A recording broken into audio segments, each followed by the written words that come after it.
Well, Munch here. Where do you start? It's the morning of the night before, and it still hurts. If anything, actually, it's got worse. I reacted to it better after the game. I'm quite down. There's no getting around it. Real Madrid won 3-1. They were the better team on the night, but I think a lot of things contributed to that. The reason I chose to do the reaction video now rather than last night is simply because last night would have been I wouldn't have been able to control it. The emotion was very raw. Things were said, things that I still think are sort of true. I'm going to start off with the Salah injury. I've seen it a few times now on the replay, and I don't think that Ramos would ever intentionally dislocate someone's shoulder or try and get them to break a bone, but the overzealous nature of the way that they treated Salah in that first 30 minutes was a bit... Well, yeah, it was always going to happen, but, you know, it's the whole kind of, if you want to play football in the right way kind of way, you know, we didn't go after Ronaldo, apart from Lovren clattering him in the first minute. Yeah, that's to set the tone. You know, Marcelo was kicking him. Ramos, I don't know why Ramos had to grapple him there. You know, Salah was already pretty much on his way down, and he just grabbed him. And it's unfortunate the way that he fell. You know, it happens. But last night was confirmed how much I just dislike Sergio Ramos. Just not just for that, but the lack of class that he showed afterwards when he was then joking with his teammates and joking with the guys on the sideline. You can tell that, you know, one of the best players in the world, he's going to go to the World Cup. He's carried his country to the World Cup. It means so much to him. You know, let alone the fact that he's going to be having to be taken off in the final. You know, and he's in tears and he's distraught. And Ramos has just sat there having a joke and a laugh. And you just kind of think, you know, that's a real lack of class. And then during the game, it's as I thought it would be. You know, he was... To be fair, Madrid, they weren't that bad at it. I mean, I think we got about 60 minutes of football and 30 minutes of them rolling around. But I think 15 of that was just taken up by Ramos, pretending that he'd got a poke in the eye, throwing himself to the floor. One day, hopefully, he'll just do his back out just by the amount of times that he just chucks himself to the floor. This is why I didn't want to do the video last night, because I'm getting angry about it. The Salah injury cannot be underestimated of how much that really scuppered us. For that first 30-35 minutes, we were the better team. We were dominating the ball. We were making chances. I don't think Madrid really even had one. I think Ronaldo went through on the right and he smashed one over the bar and we should have squared it. But he was always going to shoot. You know, we were doing well. We were on top. It was exactly as I hoped to be. Then the Salah injury, I think, just knocked us all out of the park. I do think Jurgen got it wrong bringing Adam Lallana on. I would have brought him on, but I would have brought him on late in the game. He's played well. He's had one start all season for Liverpool in the Premier League. Yeah, he's not fit. He wasn't match sharp. I can't criticise Adam Lallana because he tried really hard, but I'm not being funny. But like, I know he's not the best option, but Dominic Solanke, I would have brought him on and put Firmino out to the left hand side, just so you've still got a focal point. Because all that happened at the end was Firmino kept dropping deeper and deeper into our half. And we had no outball. You know, the only outball we had was release Mane, who for me was our best player. And actually, to a man yesterday, apart from the goalkeeper, which we will come on to later, the entire team for Liverpool, I thought, we did really well. I thought we were really good. Trent had Ronaldo really in his back pocket. I don't really remember Ronaldo doing much. I think Salah was more threatening and did more in the first 30 minutes than Ronaldo did all game. Benzema was very good. But I think Dejan and Virgil van Dijk and Andy Robertson again they were all superb. Midfield three did really, really well. Gini Wijnaldum was a little bit sometimes made some good breaks of the ball, but then followed up with a really bad pass and, you know, just not releasing it quick enough, and it slowed the tempo down a bit. But yeah, they were tiring. Henderson was excellent, I thought. Milner, as always in the Champions League, he's been superb this year, and he was again. Mane was my man of the match. Bobby was the only one that actually, probably by his standards, let me down a little bit. If we were doing it on if we were doing it on a scale of 10, I would have given him maybe a 6 or a 7.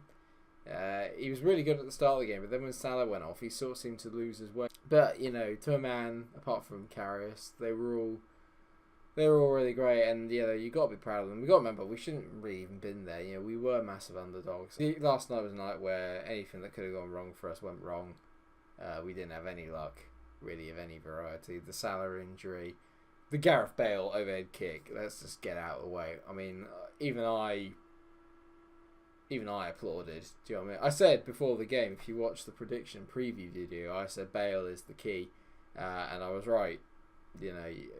For me, and this is going to be very controversial, I think Gareth Bale could have been Ronaldo if Real Madrid had built Real Madrid around Bale instead of Ronaldo. Real Madrid is there to cater to Ronaldo's every whim. Every single play goes through Ronaldo. Every goal really tries to end up with a layoff to Ronaldo. Everything is geared towards Cristiano Ronaldo, and Gareth Bale has kind of been put by the wayside.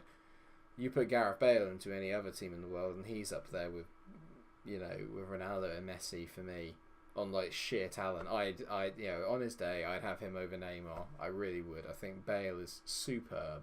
I don't know where Bale's going to go. It looks like he is going to get sold. On the side note, I hope it's not United, but I kind of think we all know that it is, because they're gonna, as usual, spend their way out of trouble. They'll spend £120 million on him. He'll go play for Mourinho, and he'll be asked to track up and down the wing, and he'll lose some of that attacking impetus, and they still won't win anything, or not win the league anyway, because if City get him, then God knows what we're going to do. I'd love it if we got him, if Liverpool got him, but we don't have the money for that, and we wouldn't have the budget, and I don't think we're that.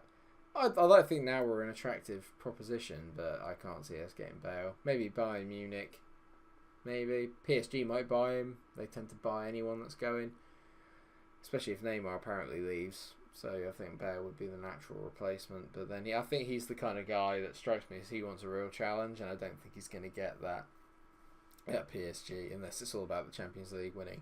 Let's get on to the angry part of the video. Loris Karius. This is a tricky one. Karius hurts me personally because obviously being a Reds fan, I have loads of mates that are Reds fans, and all of them are telling me, he's even neutrals. I said, Karius is rubbish, Karius is this, Karius is that. And I've been telling him I think there's a really good goalkeeper in there, and in the past few months he's actually played really, really well. I mean, he had a bit of a ricket against Roma where he tipped a very easy one over the bar, and I don't really know why he did it. But you're going to get that. Young goalkeepers do that. But last night is just... There are fundamental problems. I think it's a mentality thing. I think it's a mental thing. Because I think technically he's very good, and there's not much wrong with his technique apart from the way that he went to get the second goal. But again, I think that's down to mentality. He's not got the bottle, I don't think. The concentration isn't there. If you cannot keep yourself concentrated in a Champions League final, which is the biggest game in club football, it's the biggest game of your career. He's never going to get to a World Cup, I don't think, because he's never going to be ahead of Neuer or Leno or Horn or any of the other German keepers. This is probably the biggest game he'll ever play in, and he couldn't even keep himself concentrated. The first goal, I appreciate like a quick rollout, but it's how can you not see Benzema? He's literally like right there, so right in front of you. It's great play from Benzema to stick his foot out and block it, but then to have the audacity afterwards and Karius to complain it's a foul. It's not a foul. It's never a foul. It was so desperate. It was unreal. He could have done it overarm. He could have kicked it. He could have waited. He could have taken some time. Anything would have been better than that. I think the thing is that you can't underestimate just how much the deflation there was incredible, because Salah obviously going off, you already think, oh god, this is already, the odds are already against us. Jesus, can it get any harder? And then your goalie does that, and then Bale scores that worldie after we've just got back and equalised, and Bale scores an absolute worldie. I think Real Madrid's second goal, the Bale overhead kick, was the most crucial part of the game, because it literally, if you're a Liverpool fan, I mean, this is how I was feeling. It was like, brilliant, we've lost Salah, so it can't get any... Well, that's already pretty bloody difficult. Then your goalie drops a clanger, We showed amazing mental strength to come back and get to 1-1. I thought it was brilliant. I'm glad Manning got the goal because he deserved it. And then that happens, and you just kind of can't help but think, this is just not our night. Do you know what I mean? And I think it deflated everything. You could hear it in the stadium. Apart from the Real Madrid fans, everyone was just stunned. And it was just, how? Do you know what I mean? And only Liverpool could that happen to. Only us. Could we have a game where we have two goalkeeping clangers, probably one of the best goals of the century, and it's horrendous. And the second goal from Karius, I mean, the second Karius clanger, Real Madrid's third. I mean, it's not even a good strike from Bale. It's 40 yards out. It's swerving a bit. I'm the worst goalkeeper you'll ever meet, but even I felt like I could pat that out. Yeah, I know what he's done. He's tried to grab it, but he's gone like that. So his hands, it's literally just. Do you know what I mean? His wrists are so weak there. His fingers are so weak. And I think the first, like Jurgen said after the game, first goal started the second goal. He doesn't do that clanger in the first. He probably doesn't concede that second. God knows how he must be feeling today as well, Karius.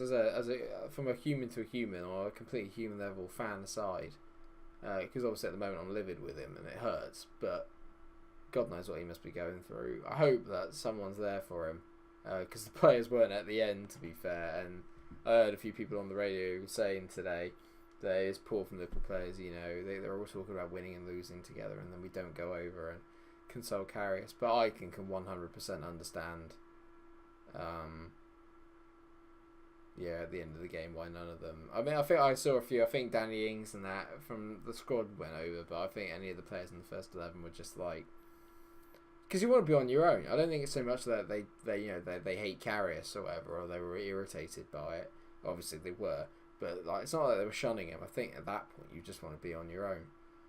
Do you know what I mean? You literally just want to be on your own in your thoughts, dwelling on it. You let yourself have that time to dwell on it, get a bit upset, and then we'll have to go again next year. If Karius starts the first game of the season next year, I'll be amazingly surprised. It could be the making of him, do you know what I mean? It could be that he comes back and it's a wonderful romantic story and he helps us win a Champions League further down the line. I genuinely cannot see it happening. When you look at it in the cold light of day, we've been separated by a piece of Bale magic and two Karius howlers, and that's without our best player. Other than that, it was pretty good. And like I said, if Sarah stayed on for the 90 minutes, who knows what would have happened. But it wasn't to be, and you just have to accept that.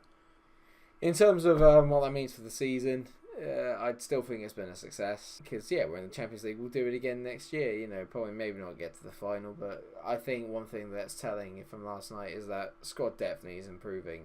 Bale came on and he cost as much as our entire bench, pretty much, I think, and that's the kind of calibre they're dealing with. I mean, they still had Asensio on the bench. When Carvajal went off, they had Nacho, they had Vasquez.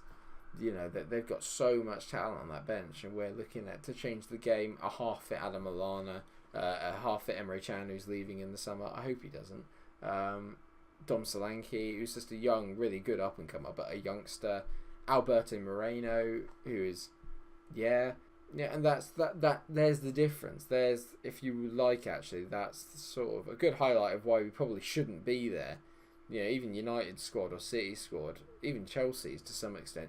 You look at what they've got on the, not in the starting 11. Our starting 11 is as good as anybody's, but the 16, 17, 18, the 18 that you take, City, United, even Chelsea, maybe even Spurs, all of them are ahead of us in terms of squad depth. So it's incredible what Jurgen Klopp has done this year. I don't want to go on about it too much. I'm disappointed. There's going to be more videos coming out this week like this. I'm doing a collab with a good YouTuber and a good mate of mine, I'd like to think, called Mike Talks Football. If you haven't checked out his channel, go check it out. It's really, really good. If you like your football knowledge and you kind of like breaking news stuff, he is the man to go to. And me and him are going to be doing like a kind of end of season review video at the end of this week, so make sure you check on for that. I don't know whose channel it's going to be on, if it's going to be mine and his.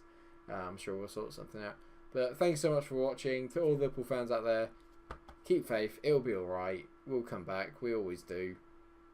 maybe it's 10 years later. We'll be alright. It's been a good season, and we can't let last night derail it. Try not to give Karius too much of a hard time on a human level. I feel for him incredibly. At the moment, if I saw him, I don't know what I'd do. Do you know what I mean? I would. I'd tell him it's alright and give him a handshake, maybe give him a hug, because I hate to see people cry like that. I can only imagine what he's going through. We all sit here and say how easy it is, but really, is it? Probably not.